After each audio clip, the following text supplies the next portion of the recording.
Good morning, everyone. Welcome to the Workers' Mic right here on 720 WGN. My name is Ken Edwards with the Midwest Coalition of Labor. Sitting to my left is Ed Maher with the International Union of Operating Engineers, Local 150. That's Good right. morning, Ed. Good morning, Ken. How's it going? I'm doing better than my bracket is. March sadness. Yeah, around me. How about you? You are you gambling the mortgage again? I will gamble on pretty much anything, and so Yeah. yes, I am. I have two brackets, and neither one of them are doing particularly well. But it's still early. Did you know that college players can monetize themselves now? I guess I didn't really know, but I'm supportive of that because I'm very supportive of that. because even like the old college football video games, like NCAA football from EA or whatever, they would have college players with their names. Yeah, I think that's actually where it started. Right. And so somebody sued EA Sports. Yeah, because EA and these colleges are making so much money. I mean, typically in almost every state, the most highly paid public employee is the athletic director at one of the colleges within the state. They're always outrageously well compensated. So these programs generate money, and it only makes sense that athletes should be able to get a piece of it because they're the ones that are generating the money. So I was reading about it, and I think this is a relatively recent ruling, a couple of years old. But these college athletes, that are Heisman Trophy winners or the star of the team, they can monetize. They don't get paid by the university like a coach does, but they can monetize like their likeness and things of that nature. And some of them are doing quite well, but they thought it was going to be this like giant sea change, and I think it was like out of the 10,000 NCAA athletes, like 100 are monetizing. I'm going to say I think NCAA athletes should be getting paid. Yeah, I would agree with that wholeheartedly. They get a free probably education. Yeah. But so what? The reality is that they're generating a lot of wealth. Like if you talk about Alabama football, Right. imagine how much money is being generated by that team, and who's out there on the field. Right. And Right. It's like Michael Jordan used to say, he always laughed that Jerry Krause would say organizations win championships. And he's like, well, I didn't see organizations out there playing with the flu. But then, so you have these, so they can monetize. But then these grad students, right, that are teachers, assistants, grad students, et cetera, that I think some of them have to do that as part of their, For sure, yeah. Masters or whatever. Some can organize. Some can't. Like, it's just a mixed bag. And then, of course, their own university will fight them. Right. And don't want to pay them. And like I think Temple, the one that I was reading about where my son goes, they just went on strike, and they were on strike for 6 weeks just to get, enough money to live in the neighborhood, and support themselves and have health care and things like that, because quite frankly, they're basically employees. Well, right. And I mean, when I was in college, in like math classes, for example, the first day the professor shows up, introduces himself, tells you a little bit about the class, and then from then on out, it's just a teacher's assistant. It's a grad student who taught the class every day. Really? Yeah. Where's the professor? I don't know, spinning around in his chair, smoking a pipe in his office, perhaps, thinking about calculus, doing fun professor things. Did you fail that class? No, I was good at math. Still am. Yeah, okay. Yeah. Well, here's some math for you. This is going to be good. No, it is. I'm going to talk about some wins, but Nissan voted 62-9 against organizing with the machinists in Tennessee. That's a small vote. 62 against it, right? Against the union, Okay. 9 for it in Tennessee. And Tennessee is a place that just enshrined right to work in Right. the Constitution. And it's once again, indicative of it's hard to organize in the South, right? Well, yeah. I mean, back when Boeing, there was a whole big thing with Boeing when they were moving some of their jobs from the Seattle area down to North Carolina or South Carolina. And Nikki Haley she's running for president, but she was the governor. And she said, if you want these jobs to be union, you can take them somewhere else. Can you imagine that? This is a governor of a state saying, Right. we don't want these good jobs. If you're going to pay these people that well, we don't want these jobs. And she's running for president. She was the UN ambassador, the United States ambassador to the UN under President Trump. She seems to me dumb as a box of rocks. I mean, it just is what it is. But I mean, imagine somebody coming out and saying, hey, no, thank you, Boeing. We don't want all of those jobs and taxpayers if they're going to be union. And what does she care? What does a politician care one way or the other if somebody's union or not? Yeah. Like Michigan, right? Right. Well, I'll say this. Boeing had some interesting news this week. They're currently in court. Back in 2019, they had a crash. Remember when they came out with this new plane, the 737 MAX, and then they just started crashing all over the place? It was really terrible. It's not a laughing matter, Ken. Sorry. So they sold a plane to Ethiopian Airlines, and this Ethiopian Airlines plane crashes, and it kills 157 people that are on board. So right now, Boeing is involved. Did anybody survive? No, nobody survived. Okay. So Boeing is involved in litigation with the families, right, trying to come out with settlements. And in court proceedings this week, Boeing said that it should not have to pay anything for the victims' pain and suffering because, quote, the crash killed everyone instantly, leaving no time for anyone to suffer pain. Instantly. Yeah. So I'll tell you this. Yeah. I mean, in the chart of like, you ever sit around and it's just like, when it's my time, how do I want to go? I used to think in my sleep, that's the gold standard. But now I'm thinking maybe in one of those Boeing planes, because if it really happens that quick, you're flying along, having a little, ginger ale for free, listening to some complimentary headphones, and then bam, it's over. And it's probably just getting to the good part of the movie. Probably. And so they actually said that with a straight face. We shouldn't have to pay pain and suffering because it happened quickly. Yeah, there was no time for suffering or pain. What a smash into like a wall, like a brick wall or something like that? What a terrible thing to say. Right? Oh my God! Unbelievable. Got to save those. Shame on Boeing for taking that position. Just pay the money that you owe. I mean, it's 157 people. It's not like it's going. It's not going to bankrupt Boeing. Right. Right. Ridiculous. In some other news, there were some wins recently. Ski patrollers are organizing. Ski patrollers. So you say that what's a ski patroller? And it used to be like, hey, the cool dude that skis. And, according to the 1980s film industry, they have flowing golden blonde mullets and they get all the chicks. Absolutely. And hot tubs, and, whatever. But the ski patroller are actually kind of high-tech jobs. These guys are responsible for safety. They actually take explosives and blow off snow from frozen snow and do some really high-tech things. Stop avalanches and things like that. Yeah, it was really kind of high-tech. And of course, they have to be trained in CPR, and some of them are even interns and doctors and et cetera. They're getting paid minimum wage, and they can't afford to live anywhere close to the ski resort like Vail, where the average house is $2 million or something like that. So what do? They turn to a union. Yeah. And, so they're unionizing. And good for them. Yeah, good for them is right. Residents, interns, and some hospital doctors, same kind of concept, right? You're working in New York City, you're a resident, you're not making that much money. You're going to have a very hard time finding a place to live. They're organizing as well. Band camp. All right. Tell me more. You like band camp, don't you? Well, no, you have a look on your face like this is a good one. No, it's just band camp is some sort of music service. They organized as well. I think some Spotify companies now have organized. So you're seeing a lot of organizing going on in places that normally you don't think of as, industries that unionize.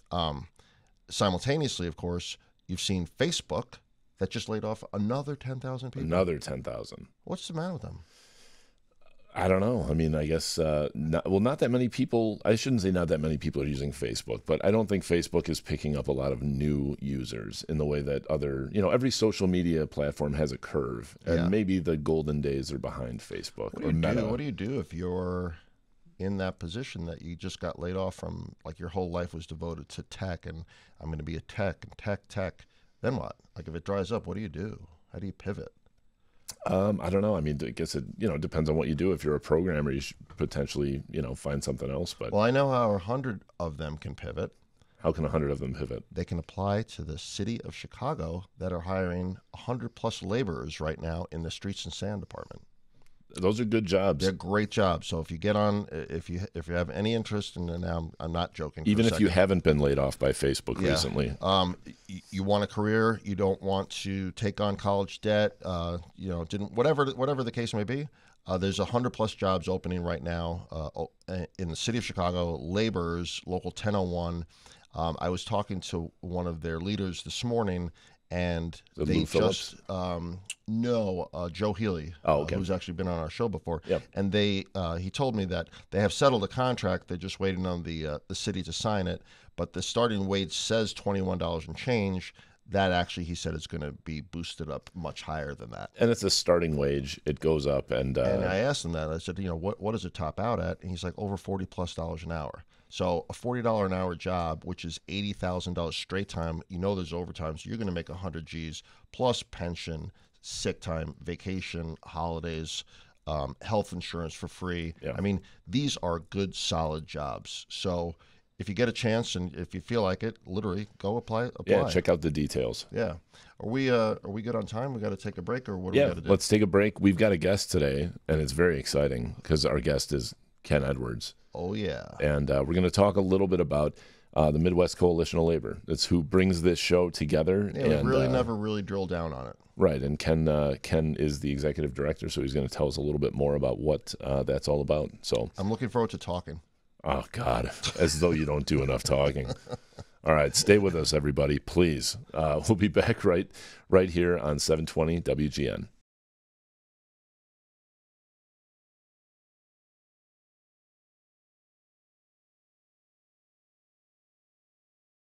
Welcome back, everybody, to the Workers' Mic right here on 720 WGN. We're going to spend this segment interviewing Ken Edwards. Thank you. The host of the Workers' Mic. Thank you for having me. Absolutely. Thanks for showing up today. So, Ken, you are the executive director of the Midwest Coalition of Labor, as you say at the beginning of every show. Yep. And, we haven't really gotten into what the MCL does, where it came from, how it operates. So let's dive a little bit into that because it's a cool story. I was there for a lot of it. I appreciate it. I know you were here and you were very supportive, and I appreciated everything that you did to get this thing off of the ground. A lot of people were involved with getting this off the ground. But what the MCL is in general is this. It's a coalition of unions that got together, and I'm going to talk about why we got together in a second, but that got together to leverage our economies of scale to purchase benefits for the membership over and above what they get through their collective bargaining agreement.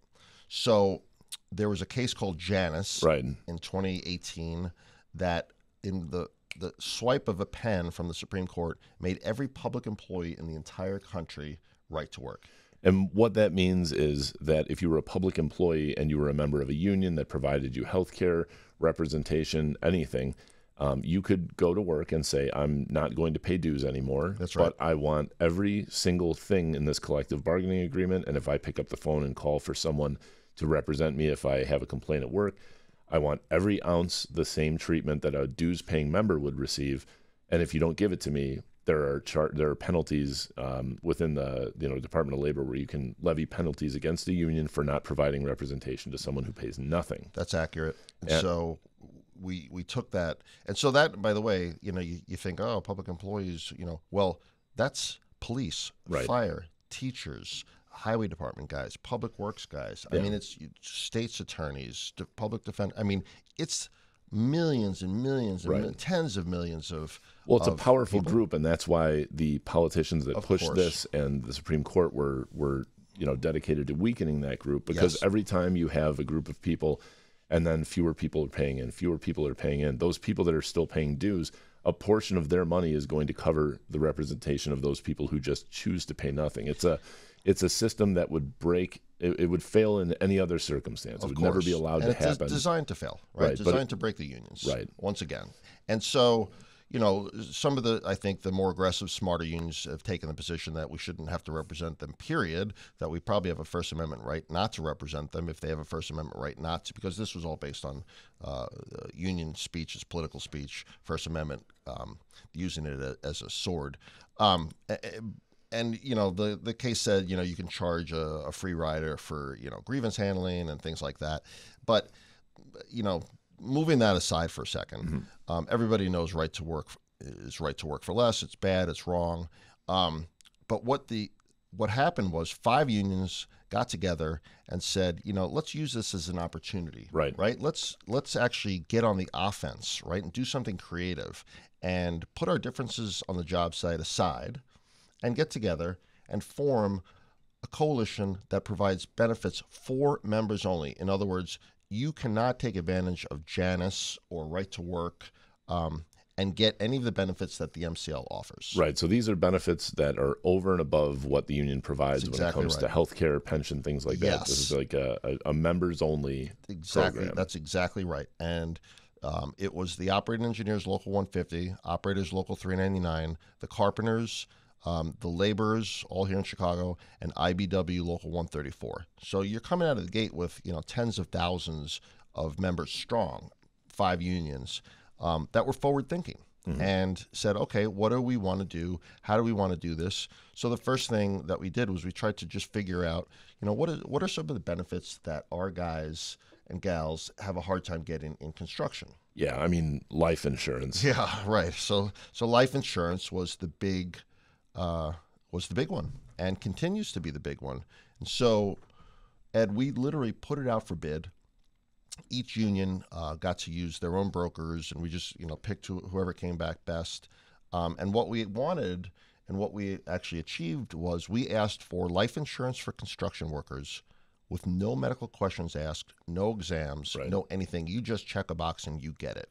And only one company, literally one company, was crazy enough to do it in the beginning. Yeah. But it's turned out to be a great model. That's exactly right. So Voya Financial took a leap of faith with us. And, I think they took a beating at first because obviously, you're going to sign up very quickly if you are unfortunately not healthy, et cetera. But it has kind of evened out now. And as the coalition itself has grown, we'll talk about this in a second, it has spread the risk, which is what insurance does. And the MCL now holds $6 billion in coverage. But, I mean, on an individual scale, take a look at this. If you're somebody who's operating equipment 300 feet underground in a tunnel, or if you're a laborer that's working, right beside speeding traffic on the expressway, you can all of a sudden, you couldn't get life insurance at all before, and now you can get it with no questions asked, no medical exams. That's exactly right. That's a big deal. It's been a huge deal, and it's been really, really gratifying to talk to, a member that, hey, I had cancer 10 years ago and I've been in remission, but I had to disclose that I had cancer so I can never get life insurance. And I'm in my 30s or 40s, and God forbid something happens to me, the cancer comes back, or just I die, I can't protect my family, and now I can. And that's been just absolutely wonderful. We've had members in tears saying that this is life-changing for them. So it has paid out $30+ million in benefits, and it's been life-changing for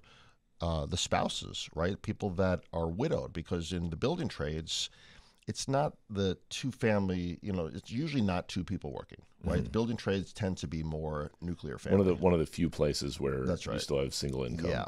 And so the building trades guy or gal is the breadwinner. Right. And you want to protect the breadwinner. So that was extremely, extremely popular, and continues to be very popular. We have open enrollment once a year for everybody. As new unions come on, they get their own open enrollment. So what else, in addition to, you've got life insurance? I mean, I've seen you carry around a little book of all the benefits. Yeah, what else? We have accident insurance as well, like an Aflac type program. Yeah. It's like $8 a month. It literally pays you $50 to go to the doctor, and $50 to go to the dentist, and $50 to go get a checkup. It actually pays you and encourages people to go to the doctor. That's a nice one. We have accidental death. If God forbid you should die in an accident, it doubles your life insurance money. And unfortunately, in our world, people are more likely to die in an accident. Number one, it's on a hazardous job. workplace. And number two, which I didn't know until I started to get a little lesson in this stuff, is our members tend to buy motorcycles, jet skis. Right. Disposable income leads to proliferating some toys. And unfortunately, they have passed away on some of these toys. So we have accident insurance as well. We have critical illness insurance. If God forbid you should get cancer or something like that, it'll pay you $10,000 or $20,000, more like a income replacement. Right. We have free roadside assistance. So for you and your family, you can cancel your AAA membership and you get free roadside assistance. Put some money back in your pocket. We have legal services, which we talked about when Nick was here. credit repair, credit repair, the whole gamut of legal services that he does. So, and I'm not going to regurgitate that, but everything that we're talking about, Ed, is not only for the member, but we decided to extend it to the family. Right. So if a spouse or a kid has a question that needs to be answered by legal services, he's going to answer that question.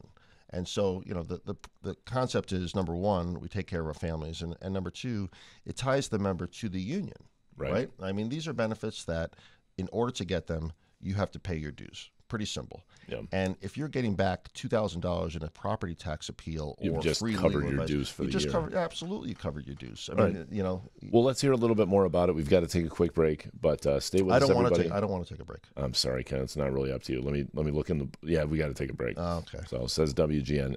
So stay with us here. 720 WGN. We'll be back with Ken Edwards in just a minute.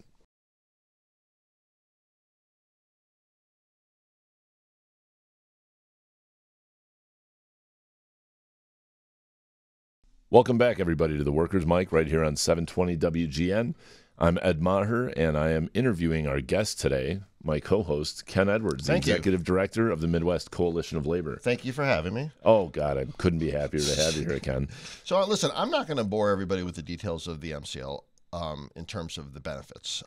We are going to tie that to our contest at the end of the show. But what I will say is this, a couple things. One is, if you want to see what the MCL is all about, just go on our website. Right. Pretty simple. It's coalitionoflabor.org. I'll say it again, coalitionoflabor.org. And you can see all the benefits. You can see all the unions that are there. We now have 220 plus thousand members, Ed, in about 12 states, 400 locals, and this is growing exponentially. It's amazing because I was in the conference room where the idea was had. Yeah, and I still remember that like it was yesterday. Yeah, and it has been an absolute blast. I was lucky enough to, have a good amount of time at Local 150 and a union before that. So, pensions, et cetera. So I was able to retire and take this thing over. I thought it was going to be like my part-time retirement job, and now all I do is drive around the Midwest. But listen, I'm saying this for several reasons. One is, take a look at it if you're listening, see if you like it, and if your union is not part of this program, excuse me. If get a little choked up over there. Yeah, I get choked up about this. If your union is not part of this program and you're listening to this, call your union leaders and say, hey, this is something that we should join. Yeah. And guess what? I'm gonna say this on the radio. We have two different plans. One is if $10,000 worth of life and $5,000 of AD&D. The other is $5,000 of life and $2,500 of AD&D. That's the only difference. Everything else you get as part of the program. Including, like Ron Megan is on, free financial plan, blah, blah, blah, all the stuff. That price for the high plan, for the plan A, is $2.29 or $2.12 per member per month. For the C plan, the smaller one, that's $1.29. There's not a union out there that can't afford $1.29 per member. Period. The end. Spend the money on the members. It ties them to the local. Locals now throughout the country are using this to organize. In right to work states, Ed, they're using it to shore up membership and bring people back into the fold. And so it's working. It's working as an organizing tool. And when is the last time labor had another tool in the toolbox to organize, right? And when you're talking about these prices, let me ask a question here is, as you get more groups that join in, yes, the price for these benefits goes down. Yes. So, I mean, at that point, you probably either have an option to lower the monthly cost or just put it into a pot to buy new benefits. So all of a sudden, the same amount of money, you have new benefits. Yes. So some of both, Ed. When we started, that price was $3 and $2. Right. And now it's $2.12 and $1.29. And we have added benefits and lowered the cost of doing business. So it's pure economies of scale. And success breeding success. Absolutely. And we're creating our own economy. It's working. So, if you're interested, please join this thing. I have to go back and I want to just say one last thing, and that is there is the carrot portion, which I just described, right? But there's also a stick. Right. And you know what that stick is? That stick is this. If you have a car loan, for example, through our credit union, and you decide, not that you're late on dues for a quarter or, you're out of work or you're laid off or whatever, but you decide to exercise your rights under Janus, or Right to Work, and you drop your union membership, we will take your car back. Yeah. That's called the Bring Back the Car MFer program. That's the legal name of it. But you should not have a car loan through us or any benefits. Well, if you're getting, better rates on loans because of your union membership and you decide to leave your union holding the bag, then that's right. So it's only fair. We'll take your car back. We'll take your house back. There's a cost for everything except listening to the Workers' Mic on WGN Radio. It's free because it's still terrestrial radio, correct? That's right. Yeah. Number one show in America. Number one radio show in America. Number one radio show in America. Yeah, I'm pretty proud of that. So anyway, that's the MCL in a nutshell. I encourage everybody and anybody to join. If you have questions, you can also call 800-433-2099. Again, that's 800-433-2099. That goes to my cell phone, so it's not one of these 24/7 call centers, whatever. It literally goes to my cell phone, and I will return every single call. Do not call me drunk, please, because I do get. Are you talking to me again? Sorry, I'm sorry about that, Ken. When the phone starts ringing at about 6:30, that's when I know my guys are had a couple of pops. Yeah. So and they interesting problems. Yeah, it's all right. They like to talk. It's fun. So I've got a question. I have an answer. And thank you for all the information. That's really interesting about MCL, and I can only imagine the sky's the limit because anywhere that you go to tell people about this, they join, they love it, and they tell other people. So I've been very impressed. You do a great job with it. Thank you so much. Thank you. But in the break, the last commercial break, yeah, you seem to be having a little trouble regulating your internal temperature. So you took off your jacket, and you're sitting here, and you have a Slayer T-shirt on. Yes. And it reminded me that while you are the head of the MCL, we're a longtime lawyer at Local 150, lawyer at the Newspaper Guild. Yeah.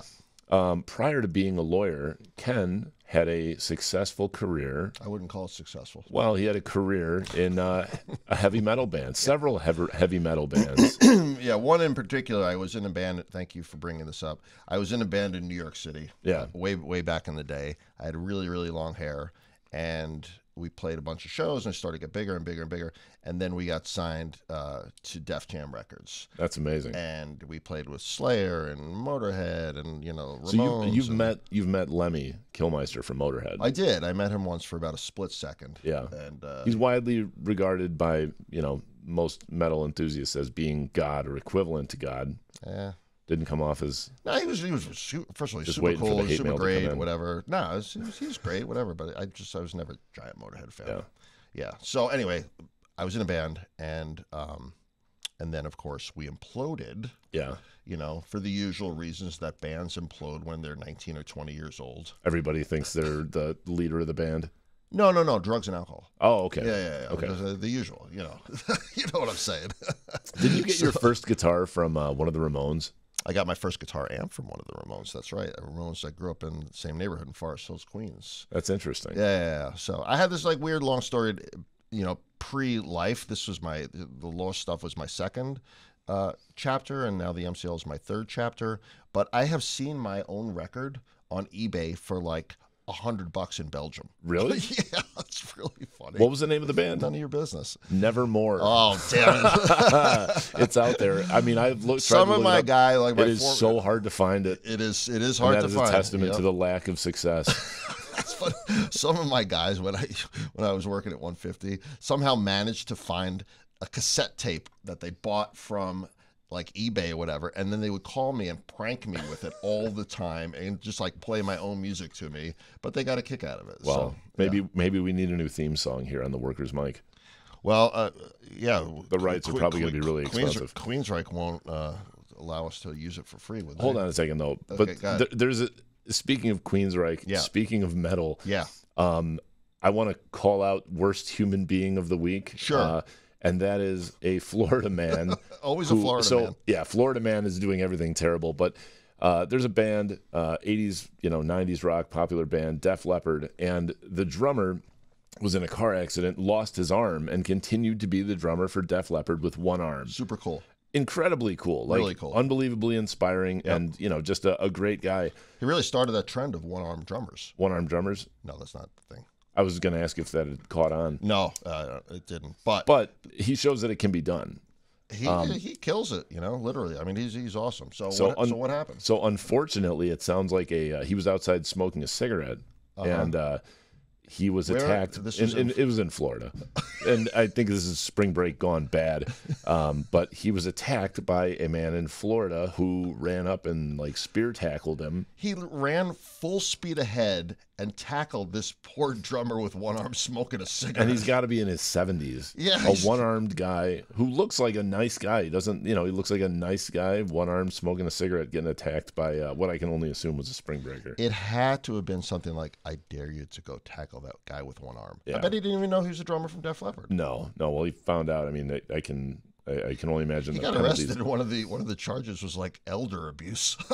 Yeah, you're never getting a job again when you have that on your record. Schmuck. But wasn't there a woman standing nearby who jumped in on the? She tried to help. Yeah, she tried to help. Yeah, okay, yeah, she tried to help. So Florida man, no good. Florida woman, trying to do the right thing. Important differentiation to make. Yeah, that's a bad dude. Yeah. We got to take a break, or we want to talk about? No, we got to take a quick break. I want to talk about France when we come back. Absolutely. We'll get into some of the rioting that you're probably hearing about in France and what's happening over there right when we get back here on the Workers' Mic, here on 720 WGN.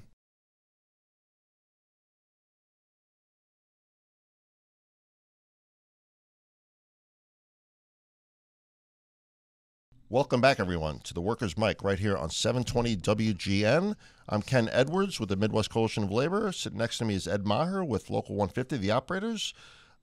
We were talking right before the break, Ed, about what's going on in France. Yeah. And France, apparently, through their infinite wisdom, raised their retirement age from 62 to 64. Well, they're in the process of it. So I think he signed it. So he pushed it through in a way that doesn't require a vote. So this has been talked about for a little while. Is he the president, the prime minister? Emmanuel Macron, the top dog in France. Right. He has been talking about trying to raise the retirement age to save France's, the equivalent of like their social security system. Right. And he's been able to get no support from the public, no support from the legislature, the parliament in France. Right. So he just found a way to go through to make this happen without it ever going to a vote.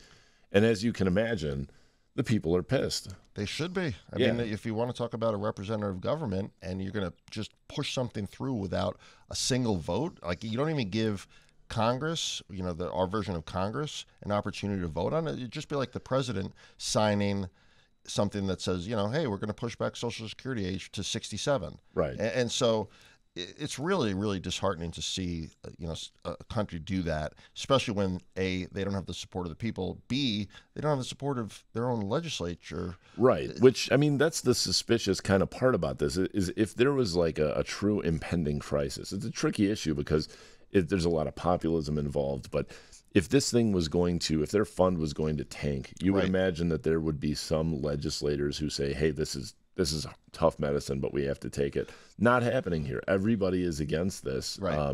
And when you're talking about a thing where you're telling everyone, okay, you don't support this, the government doesn't support it, but I'm going to make this happen, and you have to work an extra 2 years into your 60s. I mean, if you're out there and you're saying like, 62 to 60, what's the big deal?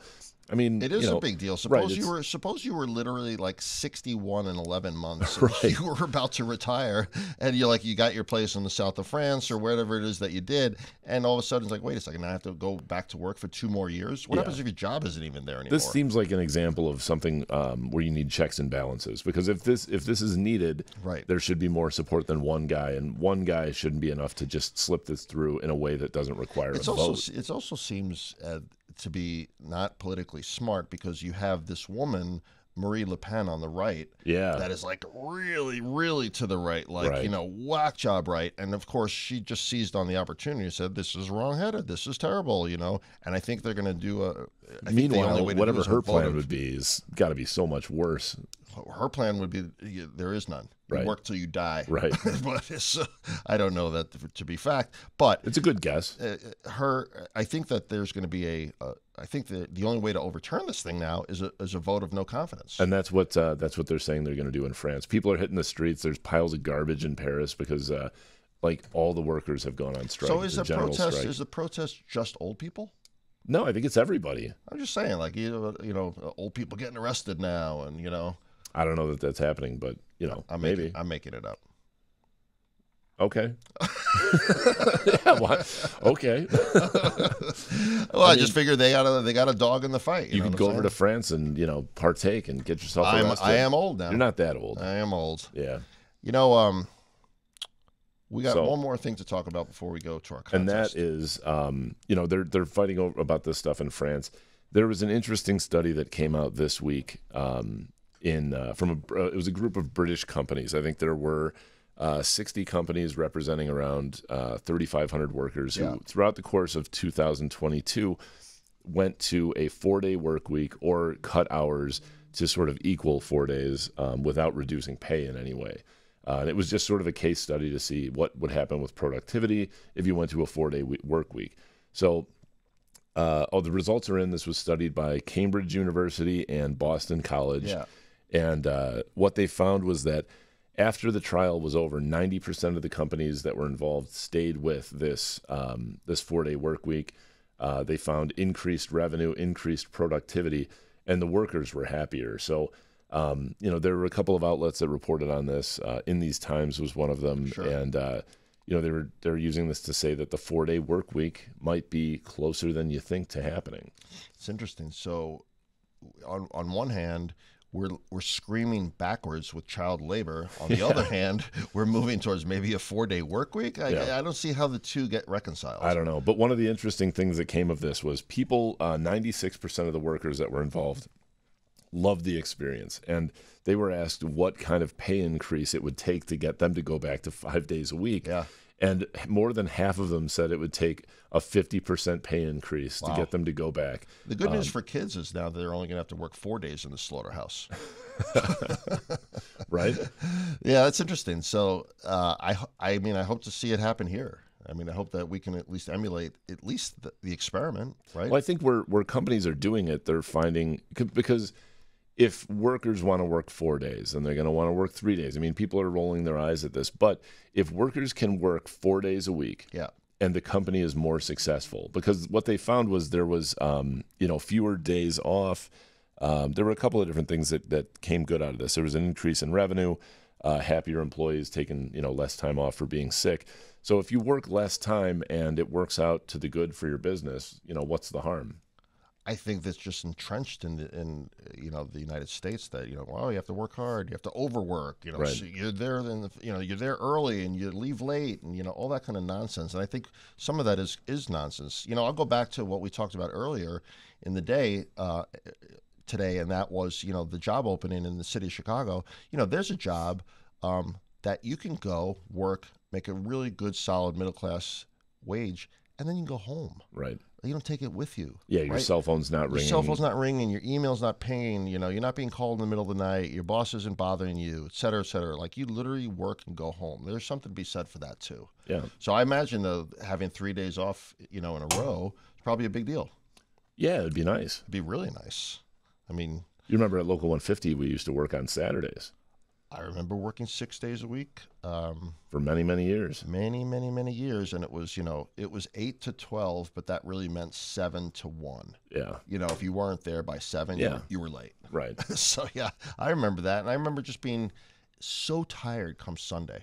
Yeah. And then you're right back at it Monday morning, and so yeah, it was definitely difficult. That does not happen anymore. No, it was for the service of the members, some of the stuff in the grade. And it made, look, I hate to say it, it made sense, right? So members can come in on a Saturday. Yeah. That made sense. Right. But let's shift gears. We've got a contest. We do. So we screwed up this thing, or I screwed it up. Our contest last week for Lou Malnati's the $100 gift certificate. I said my directions were completely they were less muddy. than clear. Yeah, muddy. And quite frankly, myself didn't know how to actually get on Twitter to see who commented and what was said. It's just it was a mess. So we're gonna restart it, and we're gonna make it simpler. Dumber, if you will. Okay. So I can understand. So you can understand. We're not dumbing it down for listeners. We're dumbing it down for Ken. For me, correct. So last time we did it, it seemed to work pretty well, and that was leave a comment on Facebook or Instagram. Yeah, on our pages at the Workers' Mic. That's right. Or you could leave it on YouTube. So any place that you can find the Workers' Mic. We have one TikTok, out there right now, and apparently now we can leave comments. Yeah, Super cool. We'll have some more TikToks. Thanks to our friends at Da Vinci Street that's right.